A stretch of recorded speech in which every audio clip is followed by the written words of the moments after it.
What is up, everybody? Welcome back to the channel. If you're new here, my name is Brandon and the channel is 540 Flips. I just wanted to take a minute today. I'm not going to do what solds or show, picking content or anything, but there is a topic that I found pretty interesting. I'm pretty used to it, but a lot of folks talk about it in the reselling space. I actually didn't realize how many people in the reselling space discuss it or maybe aren't fully aware of the topic. And I thought, why don't I share a little bit of information myself? Maybe somebody will come along and catch the video. Maybe it'll help them out. Maybe, it'll inform some people, save them some money, or maybe make them some money. So what I am talking about is grading in the collectible market. You see behind me, there's a bunch of graded cards and display cases on my wall. I have been big into sports cards and other collectibles since I was about 6 years old. So going on, 30, well, I'll be 44, do the math, going on 38 years I have been into this. Grading, though, obviously hasn't been around that whole time. It started in the early 90s, and there's a lot of people that are familiar with like coin grading, and then of course there's comic book grading now, and then sports card grading. There's now video game grading, VHS grading, action figure grading. I'm probably missing many, things. There's coins, there's paper, comics. I'm trying to go down a list, and I know I'm probably missing some. Funko Pops, that's a new one. Funko Pops is a new grading thing. But the point is, there is a lot of options out there for grading. There's many companies that even offer grading for many different things. And so I wanted to just share a bit, kind of go over, talk about grading, talk about what you should think about if you're going to, or, helping maybe make your decision. I heard Dave, ADH Dave, he did his comic book buy. I know he talked to Rod, Picking and Punching. A lot of folks mentioned Rod, who is also into grading and stuff like that. And I heard in the podcast that Dave said that Rod, just basically Dave was wanting to do way more comics than he did, but he's seen the costs involved and that made him go down, in the number that he did. Plus he wasn't very sure of the grades that they would get and all of that. So I want to just go over and touch on some stuff, and maybe it could help folks, in the future. I know Rod helps folks out too. So if you ever have any questions, feel free though to hit me up. I do have another channel on YouTube. It is Baubles and Ball Cards. I have had that channel for several years. I am also a sports card grading bulk submitter for one of the top grading companies. I have been doing that for almost 4 years now. I have people from all around the world send me cards, and we send them in to be graded. They come back, and then we sort them out and send them back out to everybody. I also am an authorized dealer for CGC, who does comics, cards, coins, paper, currency. They've started doing video games and VHS and all of that stuff as well. So I am very immersed in this space, and I just wanted to not necessarily tell people what you should or shouldn't do, but kind of give some examples of the grading and a bit of information on it. So I'm going to flip the camera around and show you guys some stuff, and we're going to talk a little bit further. All right, trying to do this with my cell phone, so bear with me here. But as you can see on my table, there is a good bit of different collectibles here. I do a little bit of everything. I do sports cards, non-sports, Pokemon, some comics, some video games, all kinds of stuff. Also, over here you can see some autographs. Now, what should you first consider when you are thinking about grading collectibles, not just sports cards or comics or anything else? The first thing you need to ask yourself is, what is the end What is the end goal of the item? Are you doing it because you want to collect the item, you want to keep it? Are you doing it because you want to sell it? Are you trying to increase the value of the item? Or a very important aspect that's not talked about enough when it comes to grading. Many folks know, the grade of the item, what grade is it, which is condition based. But even more important than that is the authenticity of the item. There are tons and tons and tons of fake items out there. This appears to be a very old Gaudy Babe Ruth. However, if you was to send this card in to be graded, it would come back as counterfeit. So the first aspect of grading in any item, any genre, category, collectible, is whether or not the item is authentic. That is the key, most important part. So if you're trying to sell the item, even if it is in a poorer condition, it is still very, very good to sometimes have it encapsulated as authentic. I will show you an example right here. This is a real 1933 Gaudy Babe Ruth. As you see, it has the A in the upper right for authentic. This card does have a bit of imperfections, although it looks very nice. But this is an example. Not many people are going to be trusting of purchasing a 33 Gaudy Babe Ruth without it being authenticated. Now, eBay has implemented the new policies with eBay authenticity, which is nice, but you're still going to, probably turn off a lot of your audience as far as buyers without the item being authenticated, because people aren't going to want to, spend the money, have that money held on their credit card or whatever till it goes through the authenticity program. And, if it gets rejected, then they got to get the refund and all of that. A lot of people, when they're shopping, they want to buy the item and know that they're going to get the item. So having the item authenticated is very important. The next, obviously, is then going to become condition. Now, the condition, all grading companies have different grading scales.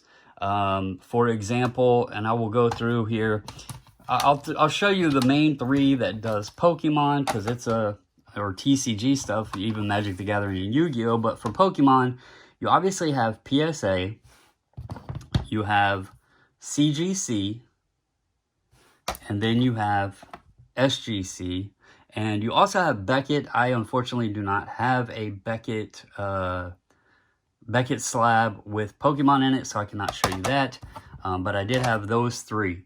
Now, if you notice here on the CGC, they recently redid their scale and their label, so it's going to look different if you sent this in. They now have a 10-point scale. They used to be at a 9.5 scale.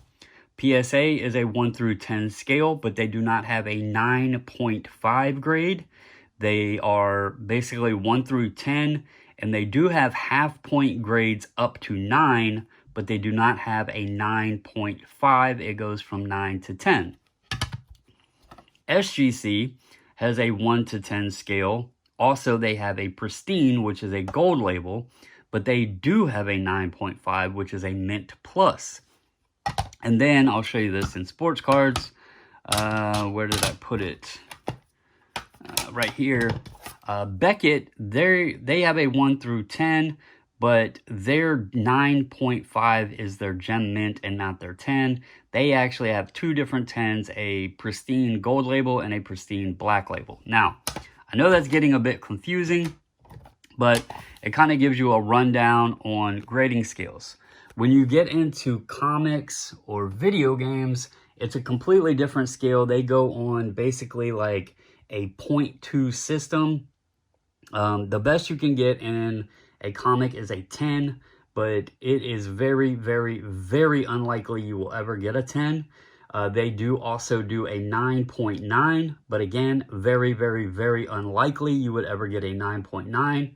So the most common gem mint grade in comic books is going to be a 9.8. And then if you see on this one, it says white pages.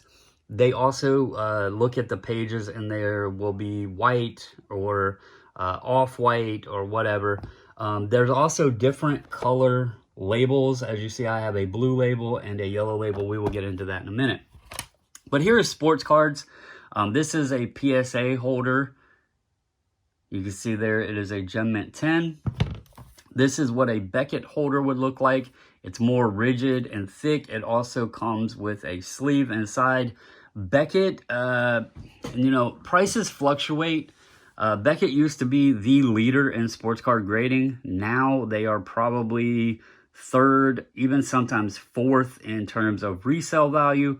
They are also one of the most expensive companies to get your card graded with, and their customer service and turnaround isn't the greatest.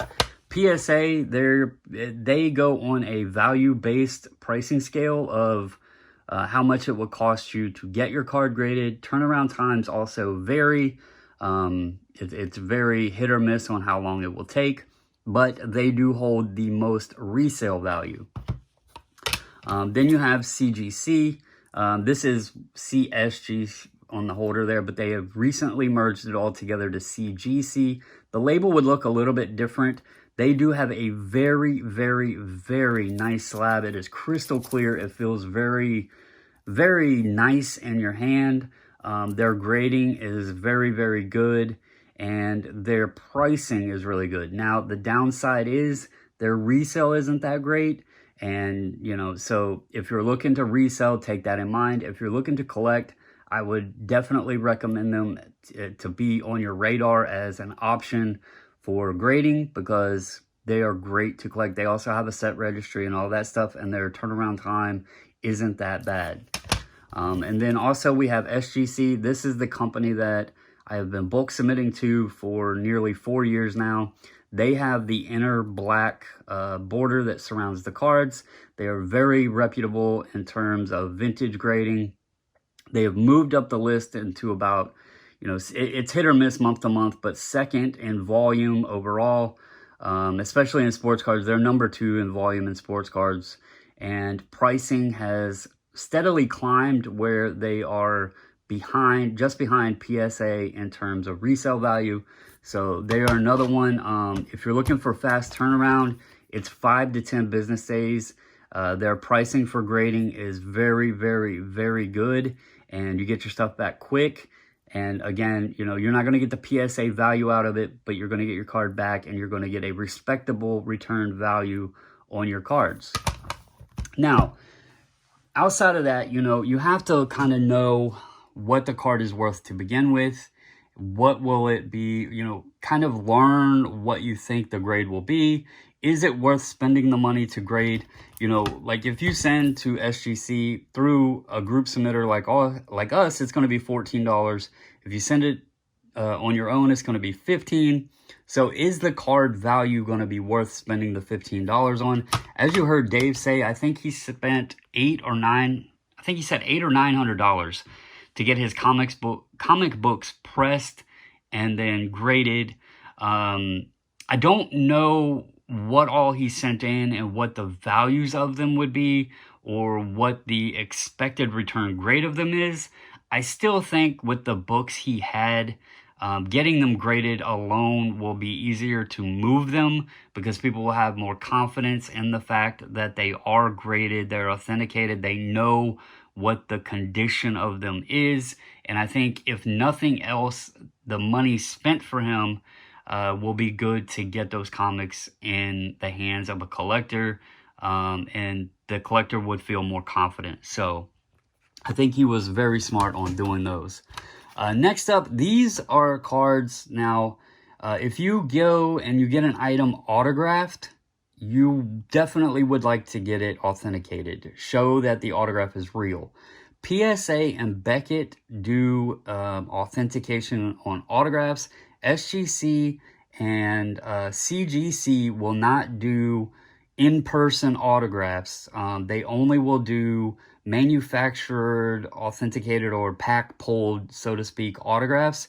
But PSA and Beckett do certify autographs, and this is an example of that. It's hard to see, but there's an Emmitt Smith auto on this card. It did not come autographed, but you see there it has the PSA DNA certification. You see that this card has a card grade and an auto grade, which is very nice. And then this is the 90 score supplemental Emmitt Smith, and the card is in an 8 and the autograph is in a 10.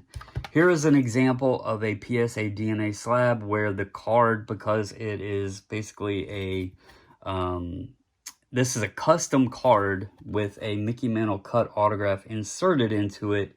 The autograph is authenticated and it's just listed as a cut because the card itself is not real, but the autograph is real.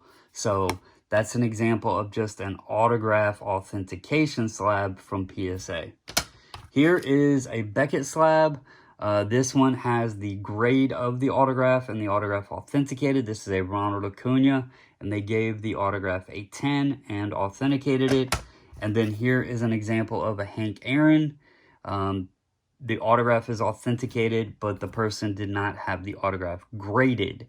So again, like I was saying earlier, authentication it's really more important than the grade in many, many cases. Grading is like conditional grading is more, it's going to change the value, but then there's other things that, you know, get involved as far as like eye appeal and, you know, all of that kind of stuff. How old the card is, how old the item is, the comic, whatever, what the demand is for it. So there's many different elements, and it changes the values dramatically. I'll use this Clemente as an example. This Clemente would actually do more than your normal case of a 1 because it has really, really good eye appeal for a Roberto Clemente rookie card. The reason it got the 1 is back here on the back, there is a little tad bit of paper loss. There was an eraser mark back there. So this does not like affect anything on the front of the card, and it's simply on the back, and it doesn't really affect anything on the back because it's in an area where there was no writing or statistics or anything. So this would actually bring more money than your normal 1 because of the condition of it. The 1 was because of that little eraser mark. Now, in comic books, CGC will only do, now this yellow label is an autographed copy. You see the autograph there? They will only do autographed books if it was autographed in their office and they witnessed it. So you can see, let's see, I think it normally tells right there, signed by Tyler Kirkham on 9/12/2020. So they actually put the date the person comes in, they witness it, and they will authenticate the autograph. Otherwise, this is a company owned by Beckett. This is CBCS. If you have a comic book that is autographed, you can send it to them, and because they are Beckett, they will authenticate the autograph as well as grade and slab your comic book. So if you have a comic that you got autographed like at a Comic-Con or something like that, unfortunately CGC isn't going to authenticate the book, but you could have a company like CBCS authenticate the book and give it a grade, like this example of this Willie Mays here. The other ways for autograph authentication is simply a full letter of authentication. This is by JSA. This is a Muhammad Ali autograph. It is on a card, but these are highly known to have been faked. And so I wanted to have JSA give this a look. And as you see there, they did authenticate it. It is a real Muhammad Ali autograph. And then this certification number there matches the little sticker there. And then it also gives a clear image of the autograph so you can tell that it is the same item. This is another way of doing, you know, anything really. You could have a hat, a shirt, a pair of shoes, you know, whatever out there, a cup, you know, whatever that somebody has signed, you could have JSA authenticated. They are one of the main leaders in the hobby on autograph authentication, James Spence. And so another way to get autographs done. This is the letter of authenticity that also came because, as you notice there, PSA DNA also authenticated my Willie Mays. And the cool thing with it was James Spence actually worked for PSA at the time that this was done. That autograph was authenticated in 2003, so over 20 years ago. So very cool piece there. And then there's also the option, again, of PSA. This is a page that has many autographs on it, including Jackie Robinson. There's Willie Mays, there's Yogi Berra, Hank Aaron, Otto Graham, Bobby Mercer. There's I can't even remember everybody on here. Jan Stonerud.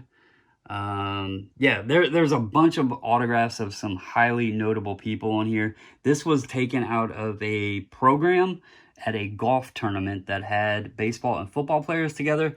You see right there, Jackie Robinson and Sports Legends, and it is encapsulated and authenticated. This is an awesome piece that I was very excited to have in my collection, but this is another example of having something authenticated and then protected. You can go that route as well and have PSA do it, and you know, if they have a slab for it, they will encapsulate it. So this is your basic comic slab by CGC. Very nice, you know, holder. It looks really nice, pretty lightweight. So that is a CGC holder. Video games, I do not know all of the video game companies, but one of the top ones is WATA. They are, I believe, now owned by Collectors, who owns PSA. So, you know, there would be one that I would highly recommend. CGC also is doing video games now. I don't know comparatively, like, if CGC is bringing a comparable number in terms of resale value. That's, you know, again, figure out, are you doing it because you want to collect it, or are you doing it because you want to sell it? And then kind of do research if there's any out there to figure out, like, first off, how much is it going to cost you to do it? Which company is more liquid? And what I mean by that, you know, we talk sell-through rates and reselling. Which company sells better than the other, like quicker? And then which one is going to give you a better return based on how much you spent?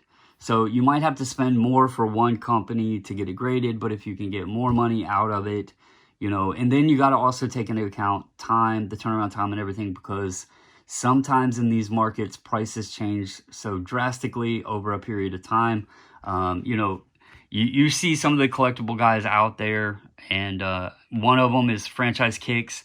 You know, when he does his Funko Pop openings, he'll say, you know, I just bought this a few weeks ago, but these pops may have dropped in value from the time that they were shipped out. In many cases, they do. So the collectibles market is very, very volatile.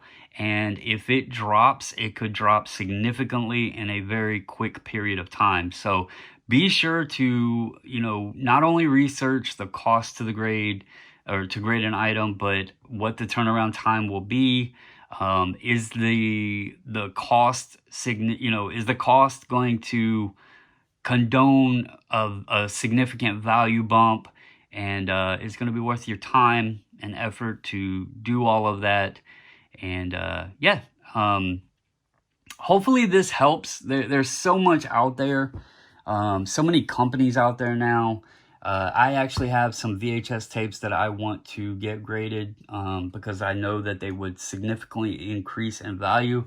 And I even have reached out to Rod because I heard Mountain Man Treasures said that he talked to him about VHS grading. But that's a territory I'm not familiar with, so I haven't made my decision on what company I want to use yet.